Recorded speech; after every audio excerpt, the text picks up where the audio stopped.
पंजाब से हैं अगले कॉलर सुमित। स्वागत है सुमित जी। नमस्कार मैम। नमस्कार, बताइए, प्रश्न करिए। मैम मेरा ना तकरीबन 3-4 महीने पहले एक्सीडेंट हुआ था बाएं घुटने का। तो मैं गिर गया था बाइक से, तो शायद पता नहीं क्या मतलब अंदर से भरा नहीं, मतलब कड़ करता है ये बायां घुटना। ठीक है। हाँ जी। तो देखिए, एक्सीडेंट के बाद तकलीफ या इस तरह की परेशानी कई महीने तक रहती है और अभी थोड़ा इंतज़ार कर लें। कैल्शियम वगैरह तो आपको डॉक्टर ने दी होंगी, लेकिन अगर किसी भी सूरत ठीक ना हो तो फिर आप काला गोंद, एक आता है गोंद सिया, असली लें, नकली बहुत मिलता है। ये कड़वा बहुत होता है, नकली बहुत मिलता है। असली मिल जाए तो आधा ग्राम सुबह, आधा ग्राम शाम दूध से खाइए। आपकी उम्र कम है, दूध से खाइए। और अगर 100 ग्राम भी असली मिल गया तो आपको फायदा मुमकिन है। जयपुर से हैं लोकेंद्र, नेक्स्ट कॉलर। स्वागत है आपका। जी नमस्कार मैम। नमस्कार। नमस्कार किम साहब। जी आदा। जी हाँ जी, वैसे तो बीमारी तो मेरी भी भयंकर है, लेकिन सबसे पहले मुझे मेरी माँ के लिए पूछना है। जी जी मेरी मम्मी को 2018 में हमको पता चला कि उनको पार्किंसन करके कोई डिजीज होती है। जी हाँ, पार्किंसन करके कोई बीमारी होती है जिसमें आदमी धीरे बोलता है, धीरे चलता है। ये जी और अब स्थिति ये आ चुकी है कि वो शरीर भी बिल्कुल कमजोर हो चुका है और याददाश्त भी बिल्कुल कमजोर। और दिन में जैसे सुबह सूरज उगता है तो 6 बजे से लेकर शाम को 6 बजे तक तो वो बिल्कुल पागल की स्थिति हो जाती है, मतलब दिमाग बिल्कुल काम नहीं। और शाम को 7 बजे से सुबह 5 बजे तक, हम 6 बजे तक जो हमने नोट किया उनको, फिर धीरे धीरे याददाश्त होती है तो वो बात भी करने लग जाती है। लेकिन दिन में तो बिल्कुल ही बात नहीं कर पाती, याददाश्त बिल्कुल कमजोर, शरीर वीक हो गया है, कमजोरी बहुत है। और ये शब्द खत्म हो चुके हैं, मतलब जो बोलना चाहे ना तो वो शब्द लफ्ज जो शब्द मुंह से निकलना चाहिए वो निकल नहीं पाता है। ठीक है, ठीक है जी। और पार्किंसन मतलब एक्चुअली मैं आपको ये और बता देता हूँ कि इन्होंने शुरू में क्या नाम से, एक तो डिप्रेशन का कारण रहा और उन्होंने अंग्रेजी दवाइयों का बहुत ज्यादा सेवन किया। तो हमने उनका डायग्नोज पूरा कराया, MRI एंड CT स्कैन। तो उसके बाद उनके क्या शरीर में, मस्तिष्क में खून के थक्के जम गए। वो थक्के, नस तो फटी नहीं लेकिन खून के ब्लॉकेज जरूर रह चुके हैं। मैं समझ गया। इनकी आयु बता दीजिए। आयु इनकी कितनी है? 67। ठीक है, ठीक है। अब अपना सवाल करिए। अच्छा मुझे तो ये है कि मुझे 99 से मुझे शुरू में समय रहा अस्थमा 2005-6 तक, और उसके बाद फिर मुझे नजला हो गया। नजला इतना भयंकर है कि पानी आना, और जैसे अगस्त का मौसम स्टार्ट होता है, अगस्त से लेकर और सर्दी तक पूरा, तो अगस्त से लेकर सर्दी तक तो मुझे छींके आना, डस्ट एलर्जी, कोल्ड एलर्जी, नाक के अंदर मास्क बढ़ गया। मेरा शरीर 12 महीना गर्म रहता है, बिल्कुल बहुत तपता हुआ। और मुझे जो नजला मेरा, अगर मैंने एलोपैथिक में लेता नहीं हूँ, अगर एलोपैथिक में गलती से ले लेता हूँ तो मुझे वही जुकाम मुझे पक जाती है, मलगम बन जाएगा, कफ बन जाएगा, मेरे लंग्स कमजोर हो जाते हैं, तो अस्थमा की शिकायत कर देता है। इसलिए मुझे छींके बहुत आती है, 50-50 छींके, आंखों में पानी आना, नाक से पानी आना, भयंकर। ठीक है, मैं समझ गया। मुझे अपने से ज्यादा पहले मुझे मम्मी की दवाई के बारे में पूछना है। ठीक है। अच्छा देखिए, अपनी मम्मी को एक आता है जैतून का सिरका, लिख लीजिए जैतून का सिरका। ये दिन में 1 बार या 2 बार, जितना वो बर्दाश्त कर सके, 1 बार देना शुरू करें सुबह नाश्ते के बाद, या नाश्ते के सब्जी सालन में 3 चम्मच इसमें डाल के उन्हें जब खाना खिलाया करें, या पानी में मिलाकर 3 चम्मच छोटे चाय के चम्मच पिला दिया करें। जब वो 1 बार चलने लगे तो फिर 2 बार भी दे सकते हैं। ये ब्लॉकेज को ढूंढ कर निकालता है और उन्हें खोलता है, और बहुत शक्तिशाली भी है और बेहतरीन किस्म की ताकत है इसमें, जो कोलेस्ट्रॉल और ब्लॉकेज को खोलती है। ये आपकी मम्मी के लिए है। आपके लिए देखिए, इम्यूनिटी की दवा मैं बता रहा हूँ, और इसको जब भी शुरू करें 5-6 महीने लगातार खाना है। ये नहीं कि आप फ़ौरन खाएं और 1 महीने में फ़ायदा हो जाए। 1 महीने में भी फ़ायदा हो जाए तो आपको 5-6 महीने ही खाना है। और खट्टी चीज़ों का परहेज़ करें।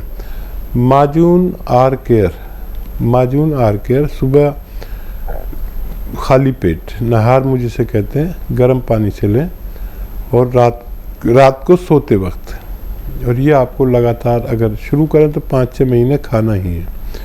और कभी एलोपैथिक दवा भी लेना चाहें तो ले सकते हैं, लेकिन क्योंकि सब जाम कर देती है इसलिए उसके बाद फिर कफ निकालने की दवा लेना ज़रूरी, नहीं तो सब ब्लॉक कर देती है। कभी आँख में दर्द आ जाता है, कभी दिमाग में आ जाता है, कभी दाढ़ में आ जाता है। ऐसी प्रवृत्ति के इंसान हैं आप, तो आप अपना भी ख्याल रखें। और बहुत अच्छे बच्चे हैं जो सबसे पहले माँ की बात करते हैं। मैं दुआ करूँगा कि मम्मी को भी आपकी फ़ायदा हो जाए। दिल्ली से हैं अगली कॉलर सिमरन। स्वागत है Simran ji. Hello hello hello. हाँ जी मैम, बताइए, सवाल करिए। हाँ जी, नमस्कार। मैं एक्चुअली मेरे मतलब मैं इतनी सेंसिटिव हो गई हूँ, मेरी जरा सी भी टेंशन लूँ या अपनों का दर्द सुनूं तो मेरे पूरी राइट साइड में नसों में दर्द आ जाता है, जो कि फिर मैं मसाज कराती हूँ, 2-3 दिन बाद मेरा दर्द जाता है और फेस पे स्वेलिंग आ जाती है। एज क्या है आपकी? एज मेरी 52 है। ठीक है। और ये मेरे को काफी सालों से ये दिक्कत है, मतलब अब दिन ब दिन बढ़ती जा रही है। कोई नई बात सुन लूं या कोई भी तकलीफ की बात सुन लूं, खास करके अपनों की, तो मेरी पूरी राइट साइड में पेन और वो नसों में दर्द आ जाता है। फिर मैं मसाज करवाती हूँ तो मेरा जाता है।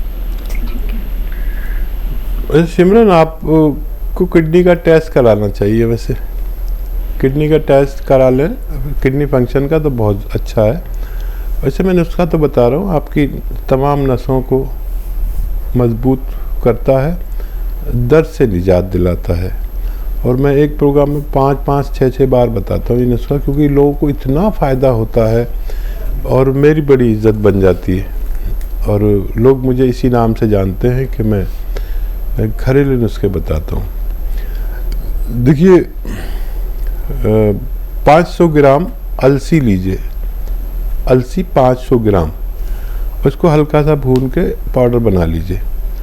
अब एक दिन में, और एक आता है गोंद स्याह, ये नकली बहुत मिलता है, बार बार मैं कहता हूँ नकली ना लें, असली लें। गोंद स्याह को हम लोग आसान भाषा में काला गोंद कहते हैं, काला गोंद। ये बहुत कड़वा भी होता है, लेकिन नसों के लिए, जोड़ों के लिए ये रामबाण है। मेरे अनुभव में इससे अच्छी दवा कोई नहीं है। सस्ती भी बहुत है, महंगी भी बहुत है। मैं हर प्रोग्राम में बताता हूँ, महंगी इसलिए है कि 10-12 हज़ार रुपये किलो मिलती है। सस्ती इसलिए है कि आपको सिर्फ 100 ग्राम लेनी है, जो 10-1200 की होती है। इसको असली लेकर, कड़वा बहुत होता है, पाउडर बनाएं और 1 चम्मच अलसी लें और 1 चुटकी में जितना गोंद से आता है उसमें मिलाकर खा लें। कड़वा तो लगेगा आपको, लेकिन फ़ायदा बहुत होता है। ये दिन में 1 बार या 2 बार लिया करें, आपको फ़ायदा मुमकिन है। यूपी से हैं निशा। स्वागत है आपका। हेलो जी निशा। हेलो जी, अस्सलाम वालेकुम। वालेकुम सलाम। वालेकुम। डॉक्टर साहब, मेरी एज 43-48 साल है। अब मेरे चेहरे पे बहुत वैसी बेजान रूखा और ग्लो बिल्कुल नहीं, कितना ही वॉश कर लो अच्छे फेस वॉश से, ऊपर चेहरे में कोई वो ही नहीं है, बहुत मुरझाया। अब जितना डर है चेहरा पे ना, बहुत ज्यादा। बेटी का भी 23 साल की है, तो बेटी का भी कलर बहुत डाउन है। तो मुझे चेहरे की कोई ऐसी बताओ जो चेहरा अच्छा निखर जा रहा है, मेरा भी मेरी बेटी के लिए। ठीक है। और देखिए, एक तो ये उम्र में आके सबको ऐसा होता है, लेकिन सही इलाज ना मिलने से फिर वैसा ही रह जाता है। तो एक तो ये कि एक आता है गोंद मोरिंगा सफ़ेद, दिख लें, गोंद यानी गम, गोंद मोरिंगा सफ़ेद, ये आप ले लें 100-200 ग्राम। और ये आप पानी में मिलाकर, रोज़ाना 1 गिलास पानी मिलाकर आधा ग्राम सुबह, आधा ग्राम शाम लिया करें। और ये 100-200 ग्राम ख़त्म नहीं हो पाएगा कि आपके चेहरे की रौनक वापस लौटना मुमकिन है। और जब तक भी आपकी उम्र के लोग हों, 40-45 साल के लोग जो हैं, उनको एक हफ्ते में एक बार कैल्शियम की टैबलेट ज़रूर लेनी चाहिए। एक हफ्ते में एक बार बस, ये आप लेना शुरू करें, आपको फ़ायदा मुमकिन है। अगले कॉलर हैं आगरा से जगदीश, स्वागत है आपका। हेलो। नमस्कार जी। नमस्कार जी। जी जी नमस्कार। हाँ जी, मैं आगरा से बोल रहा हूँ। मैडम, मैंने अभी जैतून का वो मंगाया था, सिरका। ठीक है। हाँ, तो वो क्या है कि मेरा गला और थोड़ी सी खांसी 3-4 दिन से है, तो वो मैंने बंद कर रखी है। हेलो। जी जी। हाँ मैडम, मैं आगरा से जगदीश महाजन बोल रहा हूँ जी। हाँ, मैंने वो जैतून का सिरका मंगाया था मैडम, और वो ठीक है। हाँ ठीक है।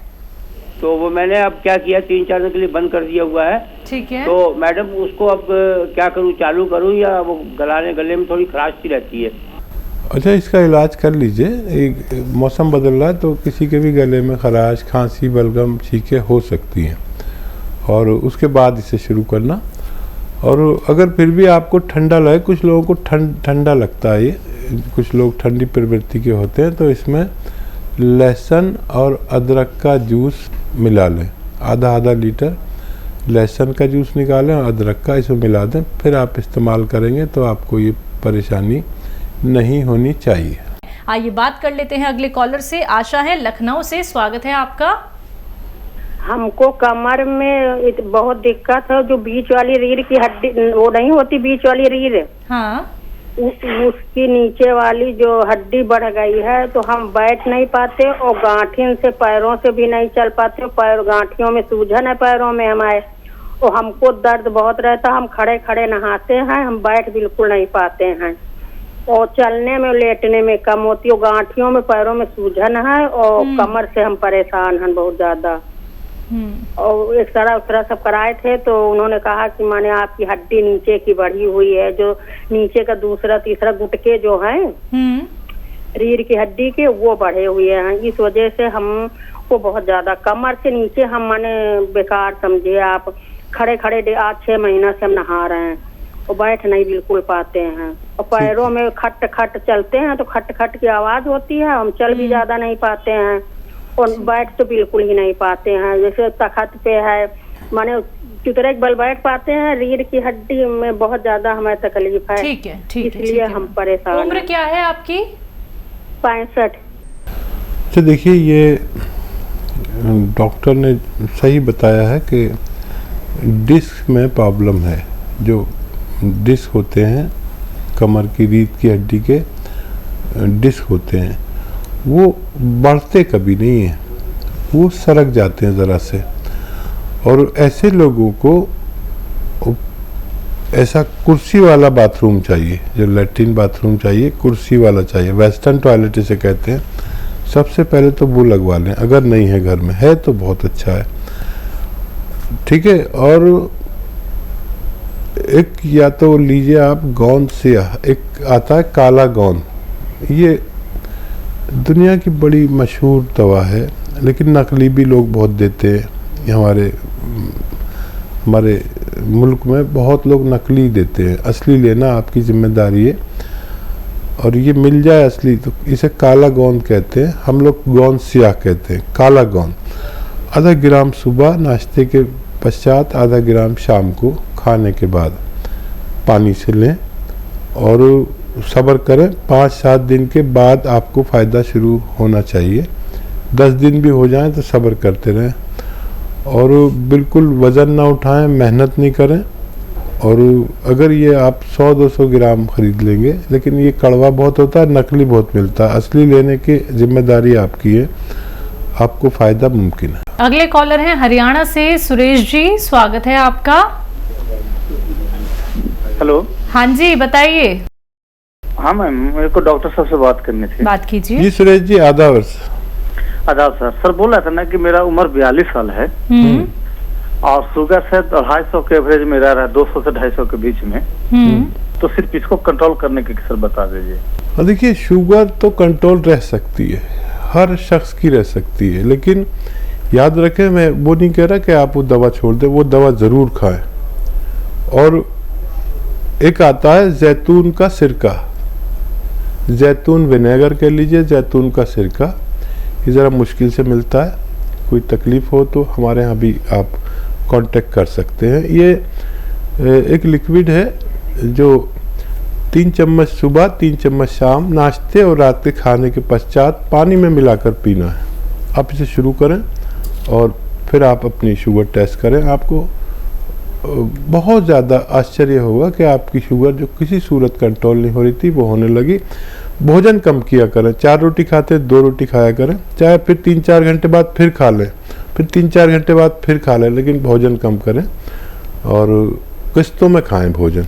आप देखेंगे कि आपकी शुगर कंट्रोल होना मुमकिन है।